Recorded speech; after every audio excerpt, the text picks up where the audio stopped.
Hi everyone, कैसे हो आप सभी। आई एम श्योर कि आप सभी ठीक होंगे। तो चलिए हम लोग आज का वीडियो स्टार्ट करते हैं। आज की वीडियो में हम लोग एक 5 नंबर का क्वेश्चन डील करेंगे जो काफ़ी इंपॉर्टेंट है और प्रीवियस ईयर के क्वेश्चन पेपर में पूछा गया है। ठीक है, तो जो लोग भी चैनल पर नए हैं वो लोग चैनल को सब्सक्राइब कर ले, वीडियो को लाइक करें और अपने दोस्तों से शेयर ज़रूर करें। और अगर PDF नोट्स की अगर आपको रिक्वायरमेंट है तो आप मेरे डिस्क्रिप्शन में दिए गए मेल पर कॉन्टैक्ट कर सकते हो। और हाँ, ये हमारे जो है आज से 5 नंबर वाले क्वेश्चन चालू हो रहे हैं। हमने जो है प्रीवियस ईयर के पाँचों दो इंक्लूडिंग 2025 2 नंबर, 8 नंबर और 5 नंबर के जो भी क्वेश्चन थे सारे हमने स्टडी कर लिए हैं। आज से हम लोग जो 5 5 नंबर के पूरे 5 साल के क्वेश्चन थे, जिसमें मेन तो जोहारी विंडो था, role of nurse in crisis intervention, exhibition और अदर जो भी क्वेश्चंस थे, हम लोग आज जो है वो सारे क्वेश्चन एक ही बार में डील कर लेंगे। ठीक है, तो जो लोग भी चैनल पर नए हैं वो लोग जल्दी से सब्सक्राइब कर ले और सारे वीडियोस देख ले ताकि आपकी जो एग्ज़ाम की प्रिपरेशन फुल्ली हो जाए। आज हमारा CET के जो भी सिलेबस है वो पूरा कंप्लीट हो जाएगा। ठीक है, तो वीडियो को स्टार्ट करते हैं। Role of nurse in crisis intervention. Crisis intervention यानी कि ऐसी कोई सडनली आई हुई दिक्कत, इमरजेंसी या फिर ऐसी कोई भी परेशानी जिसकी वजह से किसी की लाइफ में काफ़ी बड़ा लॉस हो रहा हो, या कोई मेंटल इमोशनल ट्रॉमा हुआ हो, फिज़िकल हेल्थ अफेक्ट हुई हो, ऐसी कंडीशन को क्राइसिस कहा जाता है, जिनमें जो है नर्सेस को काफ़ी स्ट्रांग रहकर पेशेंट का साथ देना होता है, उन्हें हैंडल करना होता है। तो इस टाइम पे नर्सेस का क्या क्या रोल होता है हम इस वीडियो में देखने वाले हैं। ठीक है, role of nurse in crisis intervention. Crisis intervention means helping a person who facing sudden intense problem that is affecting their mental, emotional और फिजिकल हेल्थ। यानी कि क्राइसिस इंटरवेंशन यानी कि ऐसा कोई पर्सन जो किसी सडन इंटेंस प्रॉब्लम से जूझ रहा है, जो कि उसे उसकी मेंटल, इमोशनल या फिर फिजिकल हेल्थ को अफेक्ट कर रही है, उस टाइम पे उस पर्सन की हेल्प प्रोवाइड करना है। ठीक है, nurses play an important role in managing such a situation. Nurses जो है ऐसी सिचुएशन को हैंडल करने के लिए काफ़ी एक इम्पॉर्टेंट रोल प्ले करती है। तो इसमें फर्स्ट रोल है नर्स का, वो है असेस द सिचुएशन। यानी कि सबसे पहले जो है नर्सेस को सिचुएशन को असेस करना है कि कंडीशन है क्या, मतलब पेशेंट को हुआ क्या है, कोई ट्रॉमा है, कोई मेंटल ब्रेकडाउन हुआ है, या फिर किसी की डेथ हुई है, लॉस हुई है, पेशेंट के ऊपर क्या प्रेशर इसकी वजह से उसे क्राइसिस हो रहा है। ठीक है, the nurse quickly observe the patient mental, emotional and physical condition. Nurse को जो है पेशेंट की मेंटल या फिर इमोशनल, फिजिकल कंडीशन जो है उसे असेस करना चाहिए कि पेशेंट को एक्चुअली हुआ क्या है। Find out what caused the crisis like trauma, death, loss, illness और मेंटल ब्रेकडाउन। मतलब जो कॉज है वो पहले आइडेंटिफाई करना चाहिए, उसके बाद ही जो है कोई भी इंटरवेंशन प्लान करना चाहिए। Identify if the patient is at risk of harming themselves और अदर्स। मतलब ये भी आइडेंटिफाई करना होता है कि पेशेंट जो है खुद को तो नुकसान नहीं पहुंचा रहा है, या फिर किसी दूसरे को भी कोई नुकसान तो नहीं पहुंचा रहा है। ये सारी चीज़ें सबसे पहले आइडेंटिफाई करनी होती है। ठीक है, उसके बाद बिल्ड ट्रस्ट एंड कम्युनिकेट।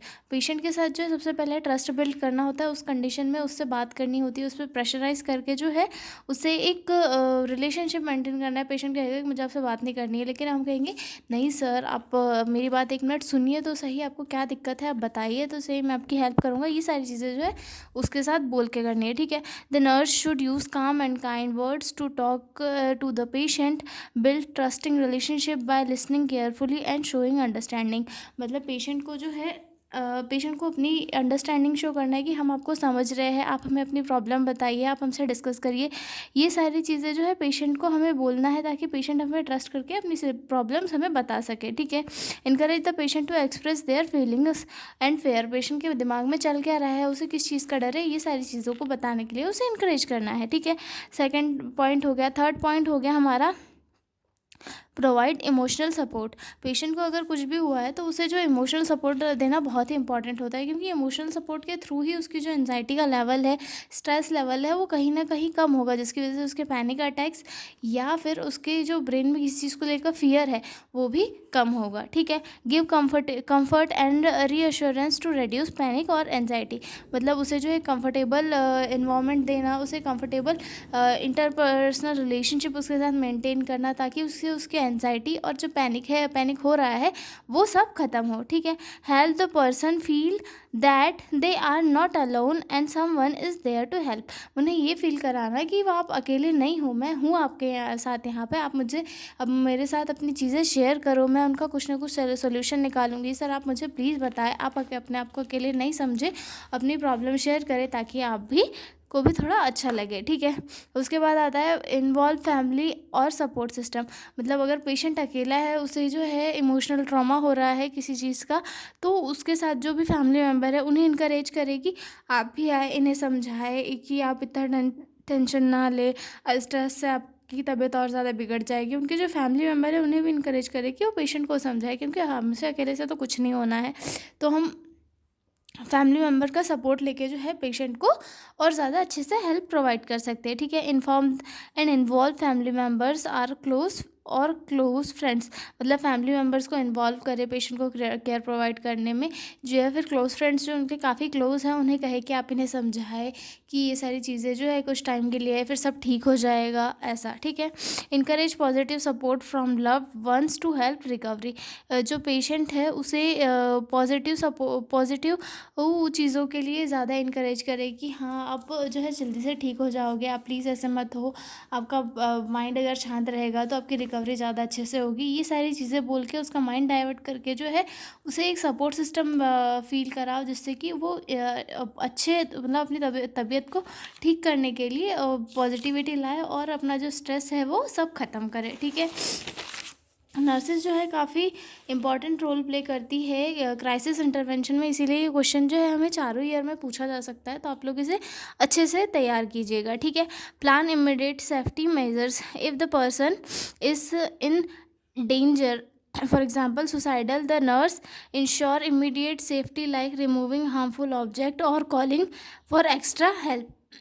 मतलब अगर कोई पेशेंट जो है सुसाइड वगैरह करने की सोच रहा है तो उसके पास से जो है ये सारी शार्प चीज़ें, हार्मफुल चीज़ें हटा देनी चाहिए, और वो जो है एक हेल्प के लिए सब बोलना चाहिए अपने स्टाफ को या फिर अपने फैमिली मेम्बर को कि ये पेशेंट है, ये सुसाइड करने की सोच रहा है, तो आप लोग प्लीज़ इसके साथ रहे ताकि इसका जो माइंड है वो डाइवर्ट रहे और ये सारी चीज़ें जो है इसके साथ ये ना कर पाए, ठीक है।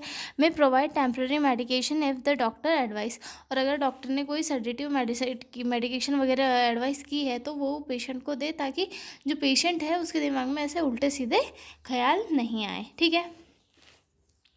उसके बाद अगला आता है रेफर स्पेशलिस्ट। मतलब अगर कोई चीज़ें ज़्यादा सीवियर इस पे है तो स्पेशलिस्ट को रेफ़र करें।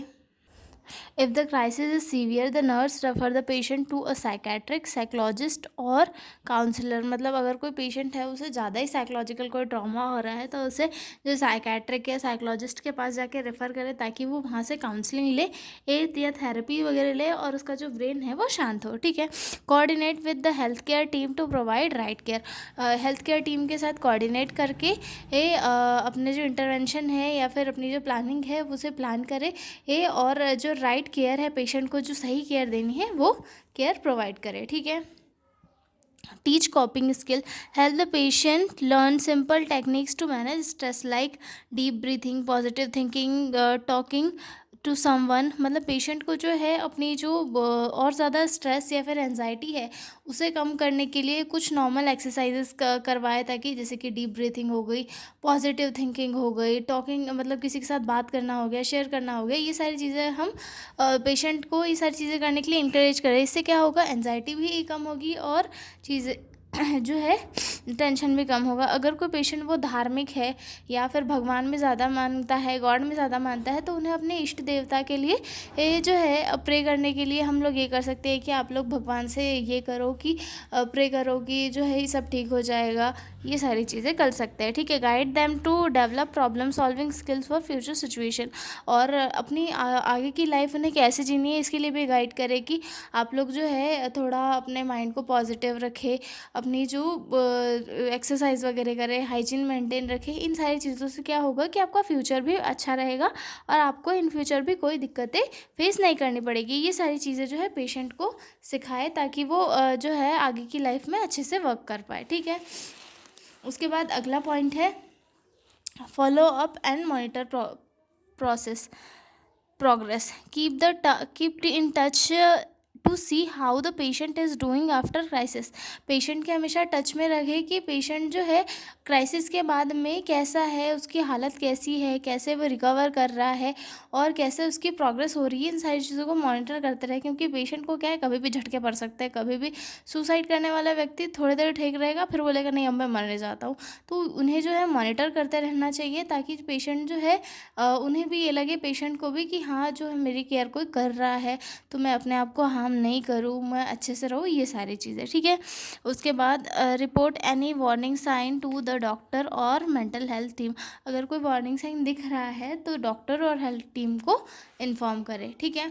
उसके बाद आता है 9th, maintain confidentiality and ethics. Keep patient personal detail private. Teach every person with respect, dignity and without judgment. मतलब जो है अपना जो कॉन्फिडेंस है और अपने इथिक्स है उन्हें भी मेंटेन रखना है हमें उसी के साथ, कि जो है डॉक्टर और मतलब डॉक्टर सॉरी पेशेंट की अपनी अपनी पर्सनल डिटेल कभी किसी के साथ शेयर नहीं करनी है, ना ही उनका कभी कोई मजाक उड़ाना है. और हर एक पर पेशेंट हो, चाहे वो डॉक्टर हो, चाहे वो उस भी पर क्यों ना हो, सभी को एक रिस्पेक्ट, एक डिग्निटी के साथ ट्रीट करके उनके साथ अपना IPR मेंटेन करना है. ठीक है.